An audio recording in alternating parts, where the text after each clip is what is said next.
there, Bulldog fans, and welcome into the Bulldog Blitz. I'm your host, Mark Minner. This week, the men's soccer team stands alone as the only undefeated and untied team in the nation. Women's soccer won a key league road match, and the football team suffered a tough loss to league rival Dayton.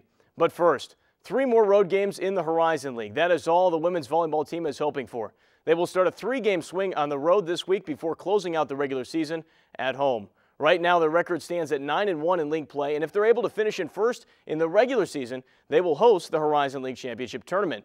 On Friday, the Bulldogs took on Valparaiso inside Hinkle Fieldhouse. It was back on September 18th when these two teams met in northern Indiana, and Butler barely pulled out a win in 5 sets.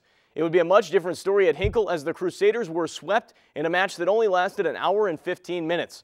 Offensive Player of the Week, Jessica Wolf collected 12 kills, while outside hitter Maggie Harbison put on a defensive showcase with 19 digs. Maureen Bamiro added 14 kills as the Bulldogs notched their 9th win out of the last 10. Then, less than 24 hours later, it was time for the Bulldogs to take the court against Loyola that was 0-5 on the road in league play this season. The Ramblers surprised the Bulldogs as they jumped out of the gate strong in the first set and took it 25-20. But that would be all the Ramblers would get as Butler bounced back with the next 3 and won the match.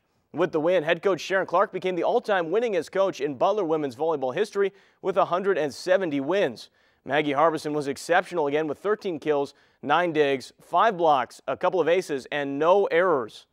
Ranked in the top 10 and unbeatable thus far, the men's soccer team took care of business on Saturday in Dayton against Wright State. The Bulldogs have played in numerous matches that have come down to the wire this season, and this one was just as challenging. With about 5 minutes left to play, a goal from Jacob Capito gave the Bulldogs the edge over the Raiders, who have not won a league match. The goal came off a corner kick and was the first game winner of Capito's career. Butler had the advantage in shots at 11-8, as well as shots on goal with 5-3. The women's soccer team has a 4-2 record in Horizon League play and is fighting to get atop the league standings. On Sunday, they recorded a big win on the road at Detroit in shutout fashion. Butler scored on 3 of 4 shots they put on goal. Sophomores Katie Griswold and Rachel Melendez both scored, as well as freshman Mary Allen, who put in her first collegiate goal coming in the 21st minute. Keeper Olivia Walter continued her strong play with 4 saves in the shutout effort. The women will play 2 times this weekend in the Butler Bowl. This Saturday, the football team will be playing for more than a homecoming crowd. They'll be playing for a chance to remain in the championship picture. Butler's record is now 1-3 in Pioneer League play, and this matchup against Morehead State this weekend is big. The Bulldogs would need to win out and get a lot of help from the teams at the top of the league to have a chance at playing in the Pioneer League championship in back-to-back years. This past Saturday, the Bulldogs welcomed in Dayton, who dominated from the start. Flyers quarterback Steve Valentino threw for over 200 yards and 2 touchdowns as Dayton moved to 4-0 in league play. The Bulldogs were able to produce only 1 less yard of total offense, but were unable to do anything with it, falling by a final score of 33-13. The Dogs' only touchdown came on a 2-yard run from Matt Cobley with 5 minutes remaining in the game. Coming up next, we'll chat with Lance Rinker of the Butler Collegian to talk about this week in Butler sports. Stay with us on the Bulldog Blitz.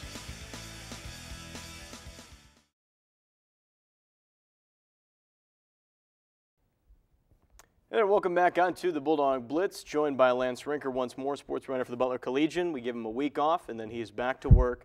Lance, thanks for joining us. Yeah, thanks for having me. Men's soccer, very impressive season so far. They have not been beaten. They have not tied an opponent. The only team in the nation that can say that right now. They have not won these games easy, though. Wright State, a perfect example of that. The Wright State game was tough all the way to the end. It was a scoreless deadlock into the 77th minute when freshman Adam Glanzer had a goal, and then Wright State tied it back up, and senior Jacob Capito scored with less than 5 minutes remaining, I believe. So it was a hard-fought victory, but that just goes back. It's a testament to our fitness of our team. We work well into the late minutes of the game and really wear down our opponents. The only, as I said, only unbeaten and has not tied an opponent. You talk about the fitness, but what is it? How are they able to do that? Something that, you know, these high-ranked teams across the nation coming into the season are unable to do. And you're playing tough opponents too. Yeah, I think it is the fitness, and it's really the things that Coach Finley has instilled. You know, the mental toughness, just to be able to hold strong into the late minutes of the game.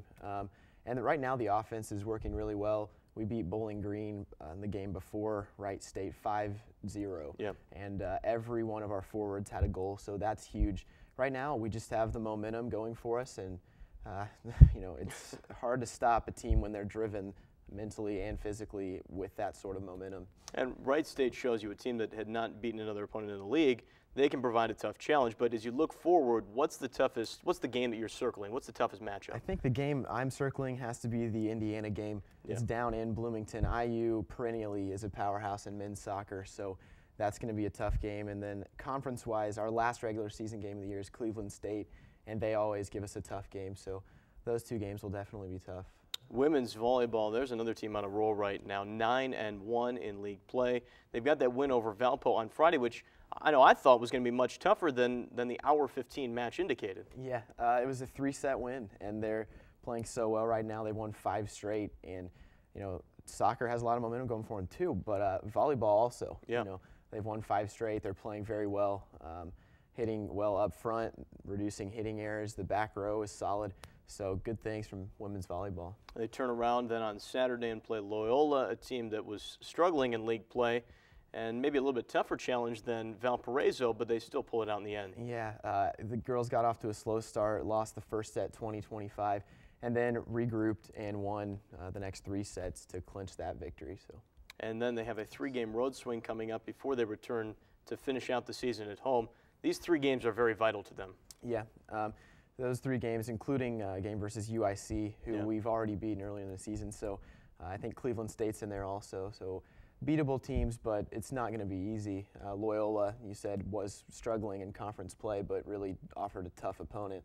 So yeah, it's not going to be easy, but they've got the momentum behind them. Okay, so with all this good news now, you wonder where's the bad news coming in. Unfortunately, it's in the football team right now.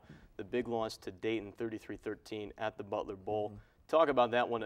A game last year against Dayton really came down to the wire, was one of the more exciting games of the season.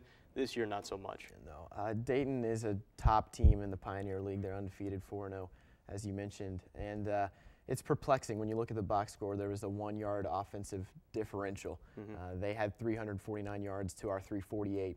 So you wonder what happened. And I think, for me, I noticed Dayton had some quicker drives. They were more efficient with the ball. And our 3 scoring drives were no less than 10 plays each. So we were working, well, I think our offense was flowing at times, but we weren't, fast enough. It was just a slow, 10, 12 play drives, and it wasn't getting it done on offense. So. Mathematically, I suppose it's still possible to win the Pioneer League, but it becomes tough each week. This game against Morehead State is really make or break for the season. You kind of have to win out. Very important one for them on homecoming. It's a homecoming game, so the players will be amped up for that, I'm sure. And Morehead State's a beatable team. They're 2-4, and really we've had trouble stopping the run earlier in the season. Not so much this past game, but Morehead State likes to pass, so I guess that's to our advantage. They only average 67 yards on offense. They're not a very potent offense, averaging less than 22 points a game, and they give up 32 points a game. So it's a game that we could win, and it's a homecoming game, so if we do win, it would be quite a statement. And finally, women's soccer, with all the good news, kind of getting pushed under the rug a little bit. They're coming back, though, in league play, now 4-2 within the Horizon League. Talk about their big win against Detroit on the road on Sunday. Big win versus Detroit, and the offense was working very well. Katie Griswold was named Horizon League Player of the Week this week for her performance. The past 2 games, including the win over Detroit, she had 2 goals and an assist. So she's playing well, and really the team is playing well. They went out on a tough road trip to Ohio and Wisconsin. They beat Wisconsin-Milwaukee, which no conference team had been able to do at Milwaukee in over a decade, so about 12 years. So that was a huge win. They're playing really well so far. And is this team capable of winning the Horizon League? I think so. We've mentioned momentum a lot today, and they have it on their side. Despite the loss to Loyola, that's a tough loss, but I don't know. It'll be tough to catch up with Loyola. We dropped that game in the standings, but I went over Detroit and that went over Milwaukee. Good things. All right. Well, thank you very much for joining us this week, Lance. Thanks a lot, Mark. All right. That'll do it with our conversation with Lance Rinker of the Butler Collegian. Make sure to stick with us. We got more to come, including the homecoming activities this weekend.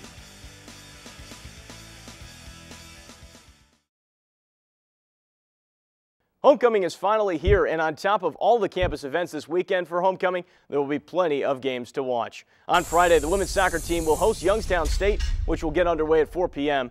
Then the marquee game for this weekend takes place at 1 p.m. on Saturday. It's the Butler football team taking on Morehead State. That game can also be seen locally on MyIndy, Channel 23. Things wrap up on Sunday with a soccer doubleheader. The women play first against Cleveland State at noon, and then the men take on Loyola at 3 o'clock. Well, that will just about do it for this week's episode of the Bulldog Blitz. Make sure to catch us on Comcast On Demand or online at youtube.com/Bulldog Blitz Sports. Until then, I'm Mark Minner. We'll see you right back here on the Bulldog Blitz.